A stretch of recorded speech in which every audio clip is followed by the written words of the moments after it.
Nakapagmasilyan na rin ako dito. Yan. Yan. Halos lahat nakamasilyan na to. Buong kabahayan. Ito sa loob. Naputik-putik na. Pati yung hagdan.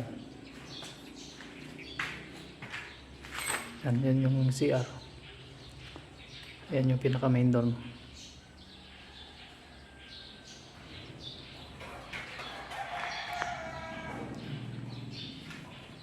Puting-puti na siya.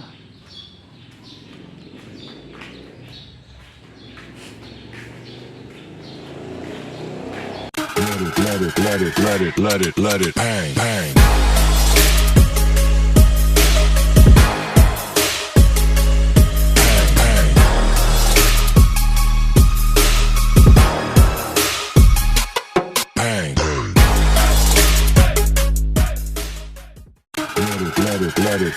Let it, bang, bang.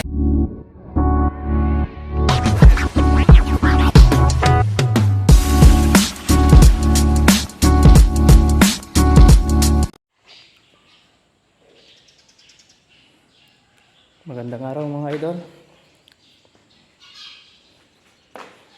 May bago tayong gagawin. Maggagawa tayo ng plumbing ngayon dito sa CR. Ito pala yung gamit kong laser.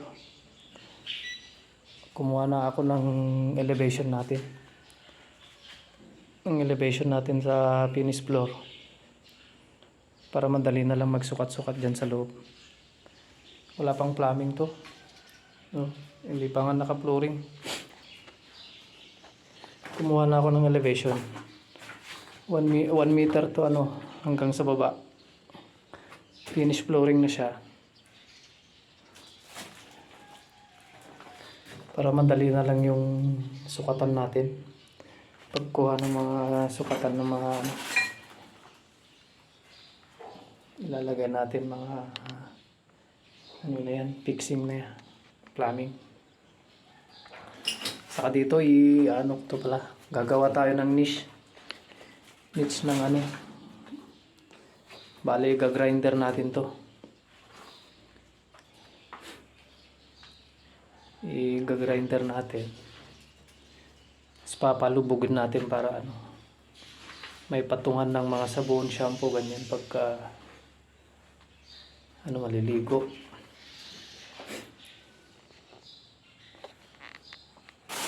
Medyo maluwag naman tong CR na to.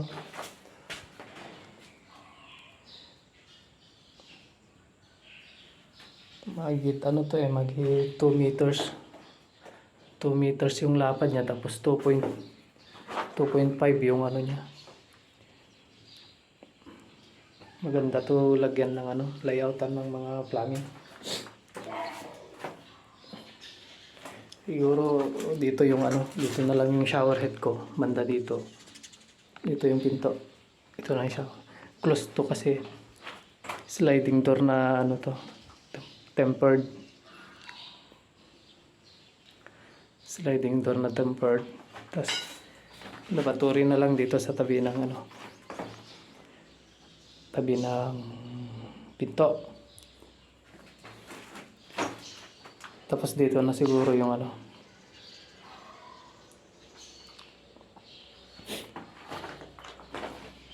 yan, maluwang siya. Maganda to i-plumbing. Saka hindi pa siya naka-flooring. Maganda pa mag-ukay-ukay dito. Mabilis lang.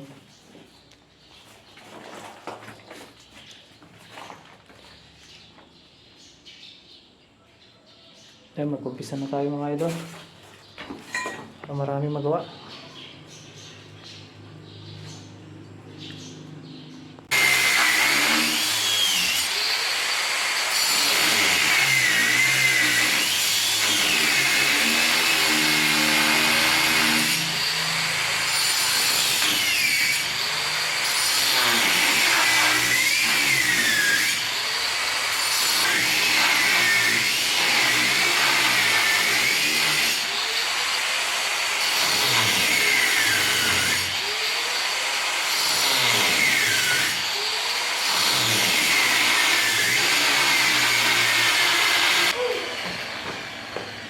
Hop.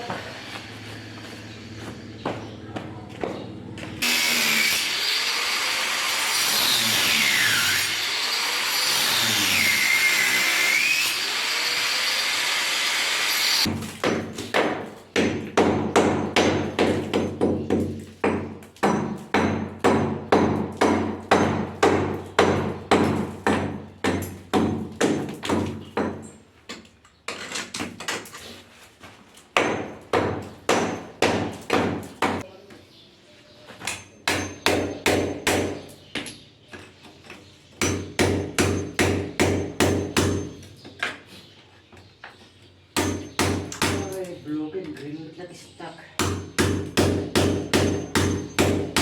Blue ka lang ng ano eh.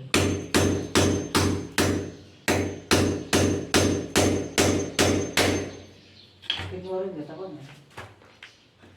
Gray naman. Ay, sa talis ko nga ako. Naglati. Ah, basta. Ito, brilliant. Ito, brilliant. Nabili ko ano.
Ayan, tapos na yan. Minarkar natin yung mga ano bago tayo maglagay ng kanyang glue para hindi tayo mawala. Kasi tatanggalin ko to lahat ulit.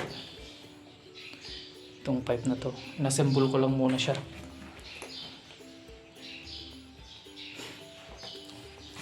Yung pinagmarkahan natin Doon din natin itatapat mamaya pag nilagyan na natin ng ano, pandikit. Diyan. May marka yung mga yan. Para hindi tayo mawala mamaya. Kasi naset na natin siya kung paano yung posisyon niya. Yan, tapos na siya. Babaklasin natin yan ulit. So maglalagay na tayo ng ano, ididikit na natin siya. Sa may sanitary, tapos na to.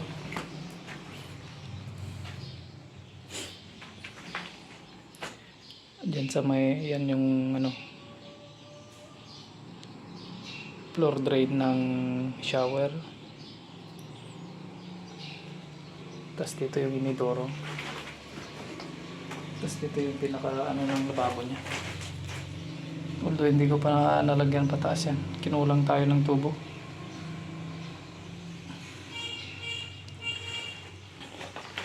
Saka dapat ang tamang sukat nito.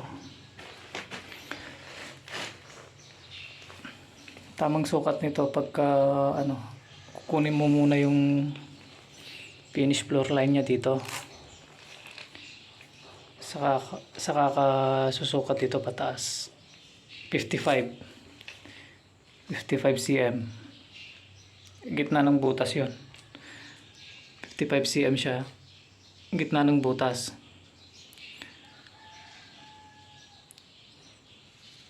Tapos itong ano naman, water line natin. Mula sa finish floor sa tiles na 'yan.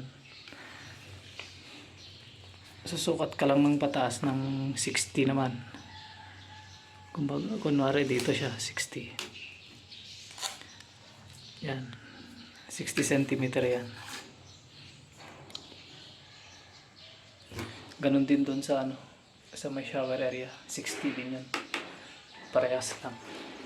Saka ano, kunwari ito yung ano ng lababo.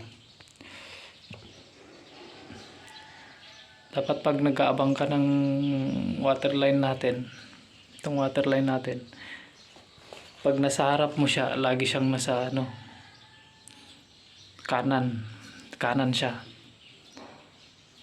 lagi ng abang dito.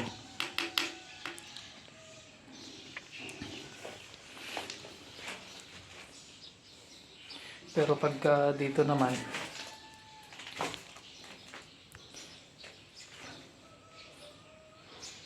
dito sa may inidoro, ang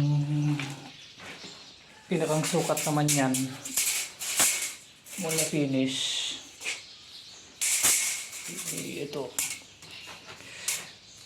kasi ito wala, ito ang pagitan nito, wala pang tiles to eh, ano pa lang siya, palitada pa lang siya. Ang tamang sukat niyan,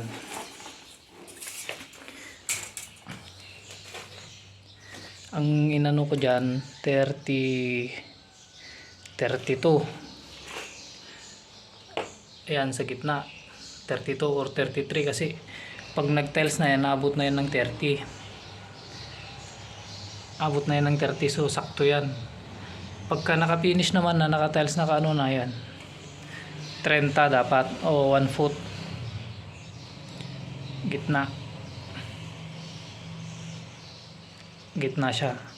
Inabangan ko lang siya ng ano, para sa tiles, kaya ginawa ko siyang 32, 33.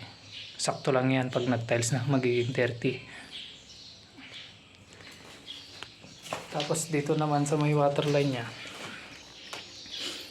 mula sa finish floor, ang taas niyan 20. Yan, 20. Okay na yan. Yung taas niya okay na yan sa 20. Tama lang yan. Tapos may isa pang floor drain dito. Floor drain naman to sa flooring to, sa labas. Ayan, shows. Kaya babaklasin muna natin yung blue pipe na yan para sa tubig.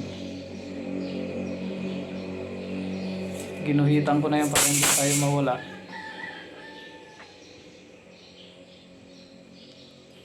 Ipipix na natin yan mga lods. Saka natin tatabunan to para ano, okay na dito kasi halos nilabas ko lahat yung lupa niya dito eh para makapag trabaho ka ng maayos. Mahirap pagka hindi mo yan tinanggal, hindi mo may fit ng maganda yung gawa.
Ayan mga boss, nilatag na natin lahat.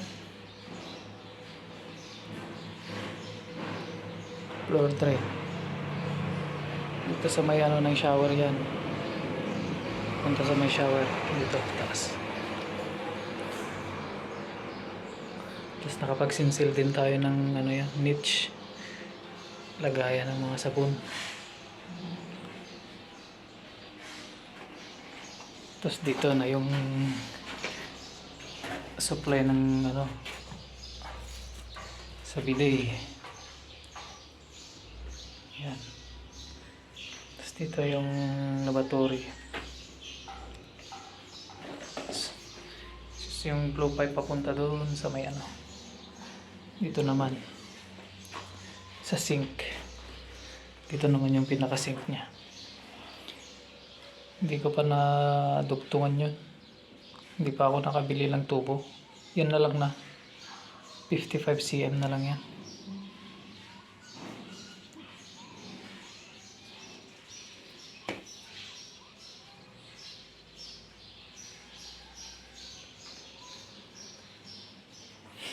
tatambakan na lang natin to, Lods. Yan, iset ko na lahat. Bale, ano to? Hindi ako gumamit ng PPR kasi wala akong PPR machine. Pero ano to? Dinoble ko naman. Naka-Volcasil pa siya. Oh. Gumamit din ako ng ano dyan. Para ano, doble, matibay. Hindi rin siya basta-basta magalik yan. Yan, tabunan muna natin ito mga guys. Patag na natin para ma-preparation na. May prepare na para sa ano, flooring. Okay na yan.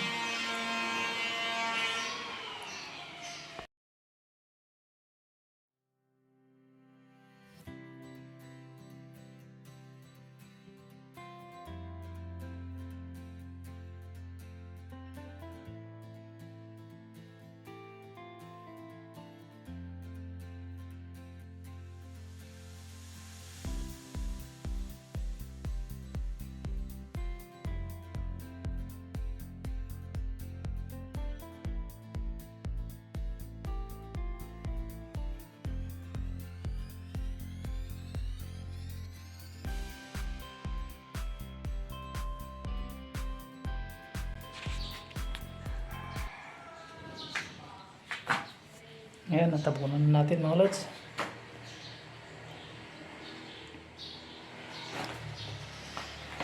Pwede na itong ano, i-flooring.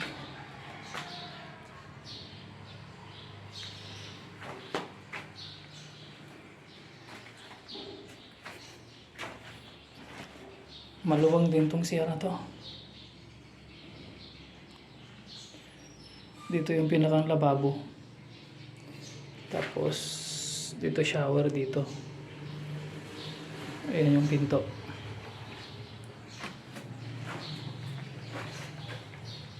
Tapos yan yung inidoro. Saka yan yung mga abang ng waterline natin. Okay na siya. Saka ito niche to. Lagayan ng mga sabon, ano, shampoo pag naliligo ka.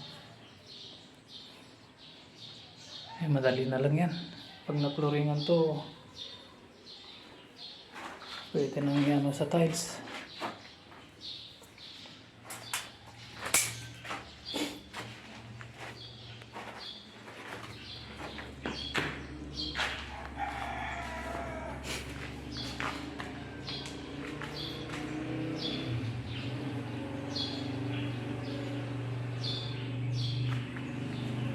Itong lababo hindi ko pa na ano, nabuhusan to. Dahil wala pa yung ano, sink. Wala pa yung pupuntang sink dito.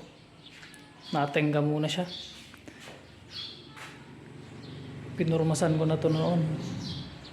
Kaso di ko natuloy. Wala pa yung sink. Kasi ito, nakapagmasilyan na rin ako dito. Yan. Yan, halos lahat nakamasilya na to. Buong kabahayan. Ito sa loob. Naputik-putik na. Pati yung hagdan. Yan yung CR. Yan yung pinaka main dorm.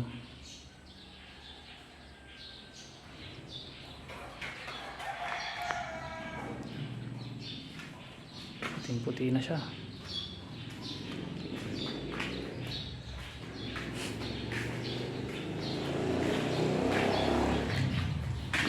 Ito yung sala niya, kakasala dito.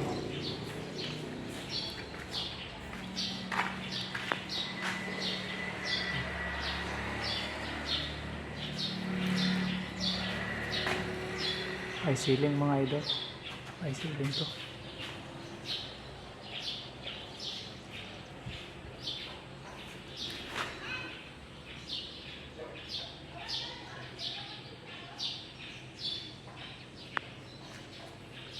Na-order ko na rin yung mga bintana nito. Hinihintay ko na lang sa pagkabit. Kasi Siguro mga 1 week pa siguro to. Kakabintaan na rin.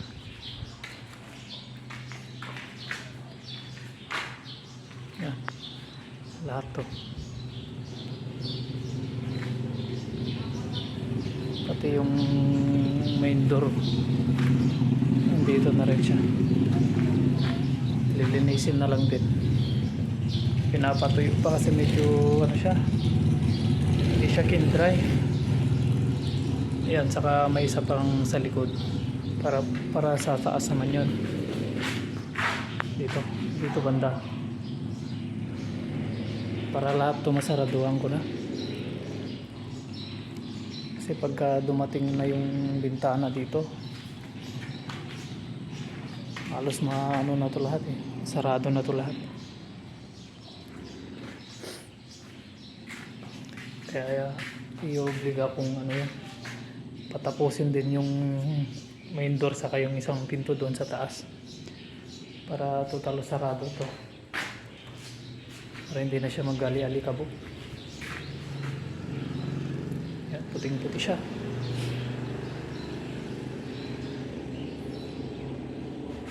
Ito kaya hindi ito nasementuhan sa ilalim ng hagdan. Gagawing garden yan. Kaka-garden dito sa loob. Tatamnan ng mga halaman yan. Kaya ganyan yan, kaya hindi ko pa siya nasementuhan.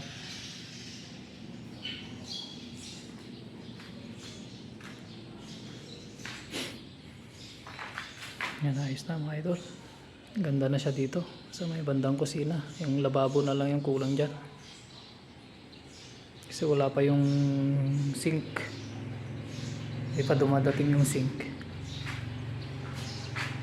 Kaya nakatenga muna siya dyan. Yan, ayos na. Hindi na siya.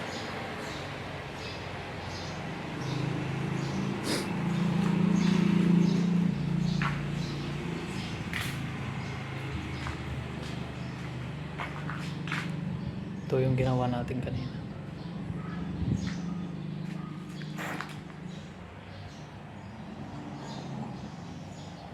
Hanggang dito na lang muna mga idol. Salamat sa panonood. Saka abang-abang lang. Marami pang kaganapan dito sa bahay na to. Utay-utay lang. Wala namang malaking budget. Kaya pinsan nagsusulo lang akong gumagawa. Ako lang yung gumagawa kung alam ko naman. Hindi na yan ako kumukuha ng iba kasama. Kumukuha lang ako siguro pagka yung maramihang trabaho. Siguro isusunod ko tong dito. Bubida na naman. Pagka natapos tong dumating na yung salamin dito. Pagka matapos na yung abang dyan sa CR. Framing naman ng bubida kung anuin ko dito. Susunod. Unti-unti lang. Kahit dito muna sa baba. Unti-unti lang muna.